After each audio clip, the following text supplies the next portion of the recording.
Hello friends, आज की इस वीडियो में हम लोग जैव प्रक्रम का तीसरा पार्ट देखेंगे।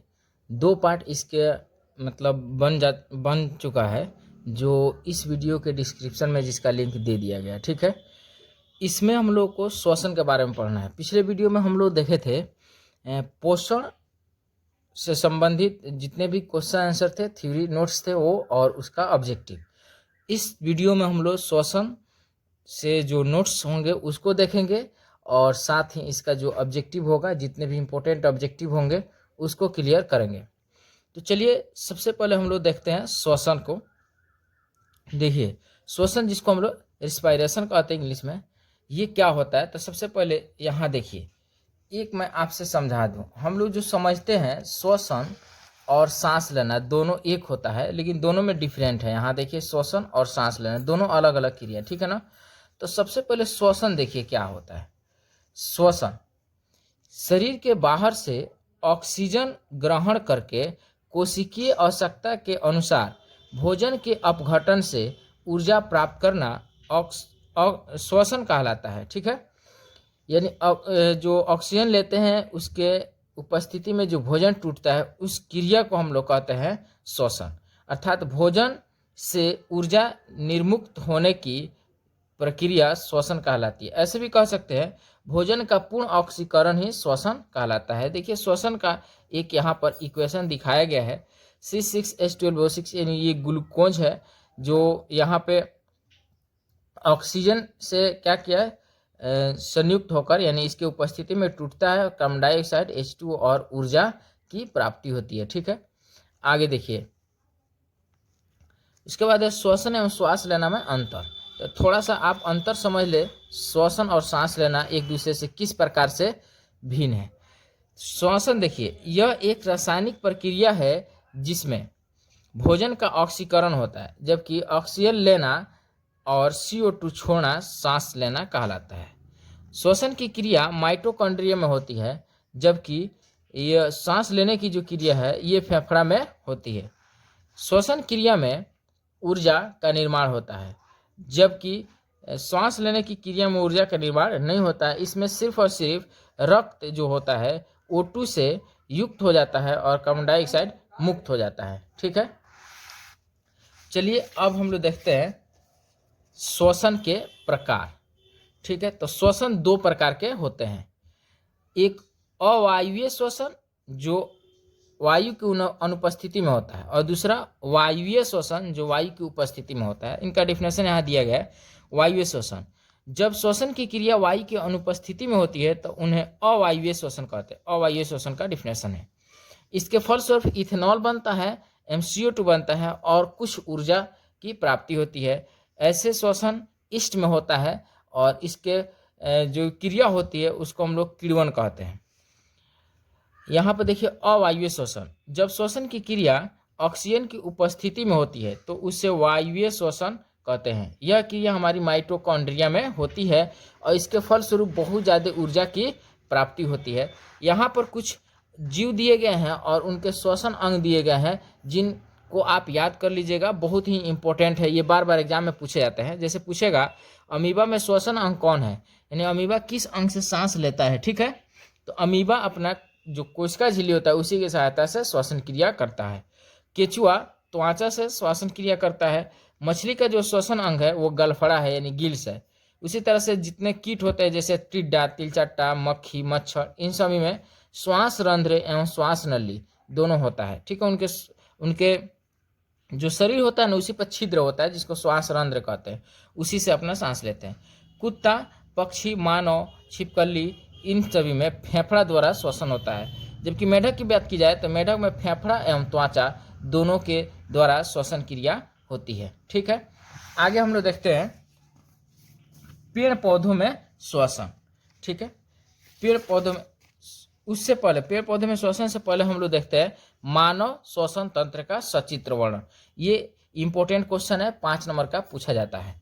मानव श्वसन तंत्र का नामांकित चित्र बनाने के लिए पूछ देगा तो 2 नंबर में, जैसे यहाँ देखिए, यहाँ पर ये जो चित्र है इसको बनाने के लिए पूछेगा तो 2 नंबर में। नहीं तो कहेगा मानव श्वसन तंत्र का सचित्र वर्णन करें, यानी इसका चित्र बना करके इसके बारे में टोटल लिखना भी है। ठीक है, तो चलिए देखिए स्टूडेंट, सबसे पहले हम लोग श्वसन तंत्र का डिफिनेशन देखते हैं। तो मानव में नासा द्वार यानी नाक का छिद्र जो होता है उसको कहते हैं, श्वास नली, श्वसनी, फेफड़ा आदि मिल करके एक विशेष तंत्र का निर्माण करते हैं जिसे श्वसन तंत्र कहते हैं। श्वसन तंत्र के द्वारा श्वसन क्रिया संपादित होती है, यानी सांस लेना छोड़ना इसी श्वसन तंत्र के द्वारा ही संपादित होती है। उसके बाद अगर मान लीजिए केवल देता है श्वसन तंत्र का डिफिनेशन लिखने के लिए, तो हम लोग इतना लिखेंगे बस हो जाएगा। लेकिन कहेगा श्वसन तंत्र का सचित्र वर्णन करें, तो श्वसन तंत्र के बारे में यहाँ तक लिखेंगे। उसके बाद फिर यहाँ से लिखेंगे, देखिए सबसे पहले यानी सर्वप्रथम जब हम श्वास लेते हैं तो हवा हमारे नासा द्वार यानी नाक का जो छिद्र होता है उससे नासा द्वार से प्रवेश करता है, जहां नासिका रोम वायु में उपस्थित धूल कण एवं अन्य अशुद्धियों को रोक लेता है। नासिका रोम यानी नाक के जो बाल होते हैं उनको कहते हैं। तो वो क्या करता है, जो धूल कण जाता है हम लोग सांस के साथ उसको, और अन्य अशुद्धियाँ जो होती है उसको रोक लेता है। उसके बाद देखिए यहाँ पर क्या करना है, फिगर बना देना है आपको साइड में। ठीक है, फिगर बनाने के लिए मैं बता रहा हूँ कैसे बनाइएगा। बोले उसके यहाँ देखिए, उसके बाद लिखिएगा वायु कंठ से होते हुए, यहाँ पे कंठ है, ठीक है ना, यहाँ नासा द्वार है यानी नासिका छिद्र है, यहाँ से कंठ से होते हुए श्वास नली से होकर फेफड़ा में प्रवेश करता है। ये श्वास नली है, ठीक है ना, उससे होकर फेफड़ा में प्रवेश करता है। फुफ्फुस के अंदर गुब्बारे जैसे अनेक कुपिकाएं होती है। ठीक है, यहाँ देखिएगा ध्यान से, ये क्या है, श्वास नली से होकर फेफड़ा में प्रवेश करता है, ये तो हो गया। फुफ्फुस यानी फेफड़ा के अंदर गुब्बारे जैसे अनेक कुपिकाएं होती है। देखिए यहाँ पे जो है ना, ये गुब्बारे के आकार की जो संरचना है इसी को कुपिका कहते हैं, यहाँ पर दिया है कुपिकाएं होती है। कुपिकाओं की भित्ति में रुधिर वाहिकाओं का जाल होता है, यानी नसें होती है जिसमें ब्लड रहता है, ब्लड आते रहता है। रुधिर वाहिकाओं का रुधिर यानी जो रुधिर वाहिका होती है ना, उसका रुधिर यानी उसमें जो रक्त होता है वो वायु से ऑक्सीजन लेकर, यानी फेफड़ा में जो हम लोग का ऑक्सीजन गया रहता है उसको ले लेता है और सभी कोशिकाओं तक पहुंचाता है। ठीक है, इसके लिए हीमोग्लोबिन मदद करता है, सभी कोशिकाओं तक पहुंचाने में कौन मदद करता है, हीमोग्लोबिन। उसके बाद रक्त में उपस्थित जो CO2 होता है ना, वो श्वासनिका से श्वास नली में आता है और फिर नासा द्वार से होते हुए शरीर से बाहर चला जाता है। इस तरह से श्वसन क्रिया संपादित होती है। ठीक है ना, एक नोट्स देखिए यहाँ पर, आप एग्जाम में आता है तो इस नोट्स को ऐसे ही बना दीजिएगा खंड में, तो आपको टोटल नंबर दिया जाएगा। जब हम श्वास लेते हैं तो हमारी पसलियाँ ऊपर उठती है, और हम जब सांस छोड़ते हैं और डायफ्राम जो होता है वो चपटा हो जाता है। अब देखिए ये पसलियाँ और डायफ्राम क्या है, पसलियाँ यहाँ पे है और डायफ्राम यहाँ पे है इस फिगर में। देखिए अब मैं आपको बता दूं कि फिगर कैसे बनाइएगा, तेजी में आप इसको कैसे बना सकते हैं फिगर को। तो फिगर बनाने के लिए देखिए करना क्या है, चलिए फिगर बनाने के लिए यहाँ पर ऐसे एक ओब्लिक देना है इतना, ठीक है ना। उसके बाद में इतना ही बड़ा लगभग इधर लेकर जाइएगा, यहाँ पे बस थोड़ा सा इसको कर्व करना है, यानी हल्का सा तिरछा इस तरह से कर देना है, ठीक है ना। उसके बाद में क्या करना है, इस तरह से हम लोग को लाना है, इस तरह से ला करके ऐसे करना है। फिर यहाँ से थोड़ा सा ऐसे करके आप लाइएगा और यहाँ पे क्या कीजिएगा, थोड़ा सा इस तरह से घुमावदार बना दीजिएगा। ये हो गया आपका कंठ, ठीक है। यहाँ पर ये कौन क्या हो गया, कंठ हो गया। फिर इसको थोड़ा सा आगे बढ़ाएंगे हम लोग और इस तरह का हम लोग बनाएंगे जो ट्रैकिया होती है यानी श्वास नली, उसको करेंगे यहाँ पे। उसके बाद देखिए क्या करना है, फिर इसको ऐसे आप लेकर जाइएगा इस तरह से, फिर इधर से इस तरीका से, फिर इधर से और इधर से इस तरह से खींच देना है, ठीक है। उसके बाद में यहाँ से हम लोग ऐसे कर सकते हैं इसमें भी। अब क्या करना है हम लोग को, यहाँ पर फेफड़ा बनाना है इस तरीके से। फेफड़ा बहुत इजी तरीका से आप बना सकते हैं, बस इस तरह से दोनों साइड में एक एक फेफड़ा बना देना है। इस तरह से आप फेफड़ा बना दिए। अब देखिए उसके बाद ये जो फेफड़ा होता है ना, ये अंदर जाकर कई रास्ते में इस तरह से ऐसे फूट जाता है। यहाँ पर जा कर के यही बनाता है कूपिका। इसी में जाकर स्टूडेंट्स जो कूपिका होती है, यहाँ पे कूपिका में ये जाकर रुक जाता है। ठीक है, ऐसे कर देना है हम लोग को, ऐसे कूपिका में जाकर ये रुक जाती है। इस तरीका से हम लोग को बना देना है एक संरचना। बस इधर जो है हम लोग को बना देना है जो इस तरीका से आप बना दीजिएगा। ये क्या है, पसली है। ठीक है, इस तरीका से इधर बना देना हम लोग को, ये पसली हो गया। बस इसमें संरचना बनाने की जरूरत नहीं, इसी में हम लोग दिखा देंगे। इस तरह से कर देना है, इसमें भी इस तरह से हम लोग को भर देना है बस। उसके बाद क्या करना है, देखिए यहाँ से ऐसे कर देना है यहाँ तक, फिर यहाँ से ऐसे ये हो गया। फिर इसको देखिए यहाँ लेकर जाना है यहाँ पर, और यहाँ से लेकर जाइएगा सीधा, और ऐसे करके सिर जैसा बना देना है। फिर इसको ऐसे लाकर ऐसे करना है और ऐसे कर देना है, मुख बन गया। उसके बाद में ये हो गया। यहाँ पर ऐसे डायफ्राम है, ये खींच देना है। यहाँ पर लिख देना है ये नासाद्वार, ये नासाद्वार हो गया। ये हम लोग का कंठ हो गया, ये ट्रैकिया हो गया। ठीक है, ये हम लोग का पसली हो गया। ये जो है ना, ये पसली है, पसली है। ये कूपिका है, ये कूपिका है। ये डायफ्राम है। इसके बाद ये जो है, ये देखिए ये श्वसनिका है, और श्वसनिका आगे और आकर के ऐसे ये हो जाती है। सॉरी, ये श्वसनी है। ठीक है ना, ये श्वसनी है। इधर श्वास नली होता है, ये श्वास नली है। उसके बाद ये आकर श्वसनी में डिवाइड हो जाता है, तो ये श्वसनी हो गया। उसके बाद आकर के ये अन्य फिर छोटे छोटे शाखाओं में विभक्त हो जाती है, जिसे श्वसनिका कहते हैं। इसको क्या कहते हैं, श्वसनिकाएं। तो इस तरीके से हम लोग यहाँ पर देखें कि इसमें भी ट्रैकिया ये सब प्रकार हो गए। ठीक है, इस तरह से लिख देना हम लोग के हो जाएगा। उसके बाद देखिए अब हम लोग को पढ़ना है पौधों में श्वसन, यानी पौधों में श्वसन के बारे में कुछ नोट्स हम लोग देखना है। तो पेड़ पौधों में तना, जड़ तथा पत्तियों द्वारा गैसों का आदान प्रदान होता है। यानी पेड़ पौधों में इन तीनों से होता है, लेकिन मुख्य अंग जो श्वसन अंग है वो पत्तियां ही हैं, यानी पत्तियों द्वारा ही मुख्य रूप से श्वसन क्रिया होती है। ठीक है, उसके बाद देखिए पत्तियों के सतह पर सूक्ष्म छिद्र होते हैं, जिन्हें हम एस्टोमाटा यानी रंध्र कहते हैं। इन्हीं से होकर के विसरण क्रिया से पौधों में गैसों का आदान प्रदान होता है। ठीक है, चलिए उसके बाद देखिए पौधों में श्वसन। पौधों में श्वसन को हम लोग दो तरीके से देख रहे हैं, दिन में और रात में। ये क्या करते हैं, श्वसन यानी सांस लेना छोड़ना। इसमें क्या होता है, तो दिन में प्रकाश संश्लेषण क्रिया के फलस्वरूप O2 बनता है, यानी ऑक्सीजन गैस बनता है। ठीक है, अतः दिन में पौधे O2 मुक्त करते हैं, यानी ऑक्सीजन छोड़ते हैं, एवं कार्बन डाइऑक्साइड ग्रहण करते हैं और कार्बन डाइऑक्साइड ले लेते हैं। इधर रात की बात की जाए, रात में तो रात में जो पौधे हैं वो सूर्य के किरणों के अभाव में, यानी सूर्य के प्रकाश की अनुपस्थिति में प्रकाश संश्लेषण की क्रिया नहीं होती है। इसलिए रात में पौधे भी O2 लेते हैं एवं CO2 छोड़ते हैं। और आपको मालूम होगा कि इसी के कारण से हम लोग को रात में बगीचा में, ठीक है, यानी पेड़ पौधे के नीचे नहीं सोना चाहिए, क्योंकि पेड़ पौधे उस वक्त कार्बन डाइऑक्साइड छोड़ने लगते हैं। आपके लिए जो है एक बहुत ही इंपॉर्टेंट क्वेश्चन यहाँ पर दिया गया है, इसका जवाब आप कमेंट बॉक्स में जरूर लिखिएगा। ठीक है ना, देखिए सवाल है सबसे अधिक ऑक्सीजन देने वाला पेड़ कौन है। ठीक है, कमेंट बॉक्स में इसका जवाब लिखना है, जवाब लिखना है, सबसे अधिक ऑक्सीजन देने वाला पेड़।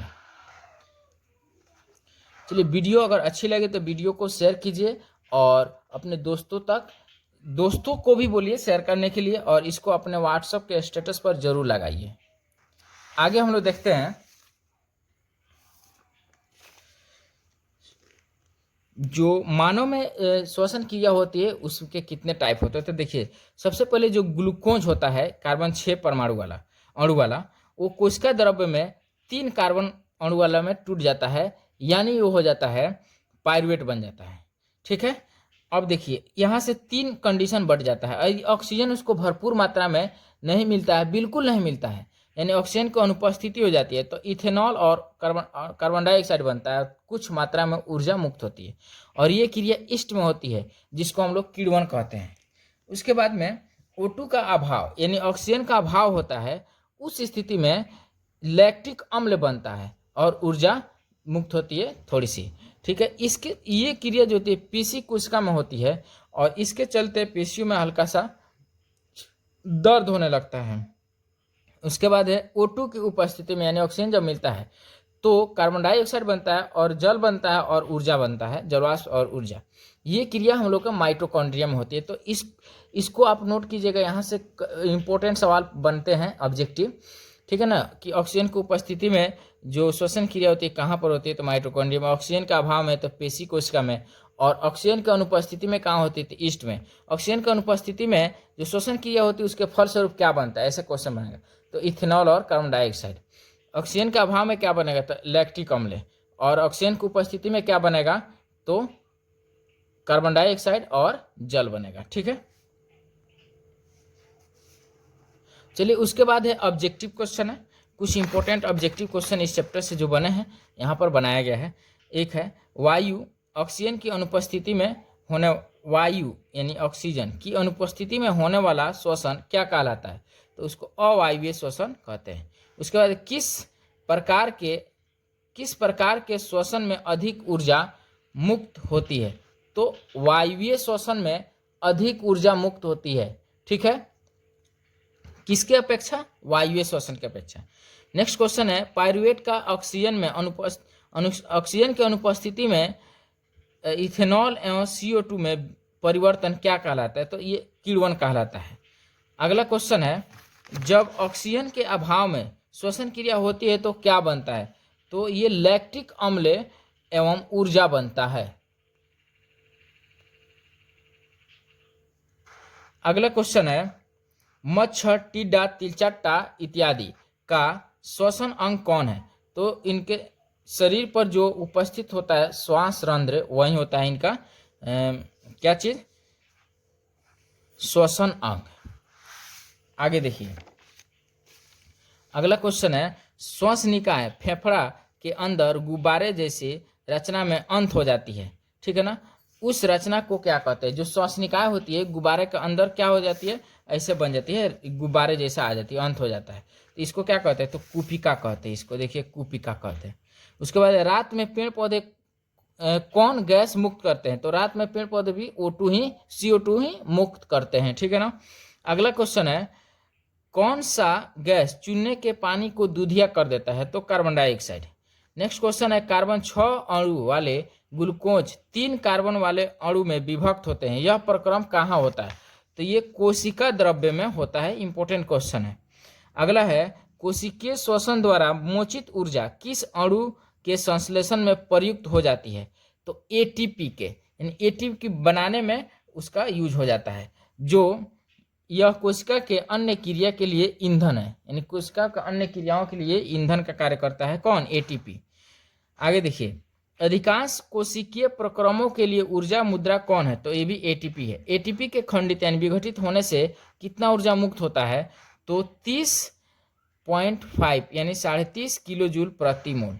अगला क्वेश्चन है जलीय एवं स्थलीय जीवों में किसका श्वसन दर तीव्र होता है, यानी कौन तेजी से सांस लेते हैं, जल में रहने वाले जीव या स्थल पर रहने वाले जीव, तो जलीय जीव। यानी जलीय जीव जो होते हैं उनको ऑक्सीजन की कमी हो जाती है, जल से उनको ऑक्सीजन लेना होता है, इसलिए उनकी श्वसन दर तीव्र होती है। अगला क्वेश्चन है कंठ में वलय किसके बने होते हैं, यानी कंठ के जो वलय होते हैं वो किसके बने होते हैं, यहाँ पर देखिए ये बने होते हैं उपास्थि के। ठीक है। अगला क्वेश्चन है मानव में श्वसन वर्णक कौन है, तो ये हीमोग्लोबिन है। नेक्स्ट क्वेश्चन है हीमोग्लोबिन कहाँ उपस्थित होता है, तो ये RBC यानी लाल रक्त कण में उपस्थित होता है। अगला क्वेश्चन है कूपिका का सतही क्षेत्रफल कितना होगा। यदि हम लोग शरीर के जो कूपिकाएं हैं फेफड़ा में, उनको अगर फैला दिया जाए तो कितना हो जाएगा, तो लगभग 80 वर्ग मीटर, ठीक है, यानी 80 मीटर स्क्वायर। नेक्स्ट क्वेश्चन है ऑक्सीजन के एक अणु को विसरण द्वारा फेफड़ा से पैर के अंगूठा तक जाने में लगभग कितना समय लगेगा। तो इस तरह से अगर हो, अगर हीमोग्लोबिन ऑक्सीजन को न पहुंचाए जल्दी जल्दी से, तो फेफड़ा से ऑक्सीजन अगर हम लोग के पैर के अंगूठा तक जाएगा ना, तो उसको 3 वर्ष का समय लग जाएगा। चलिए अब हम लोग अगला जो होगा नेक्स्ट वीडियो आगे के लिए, उसमें हम लोग देखेंगे जो वहन है उसके बारे में और उत्सर्जन के बारे में।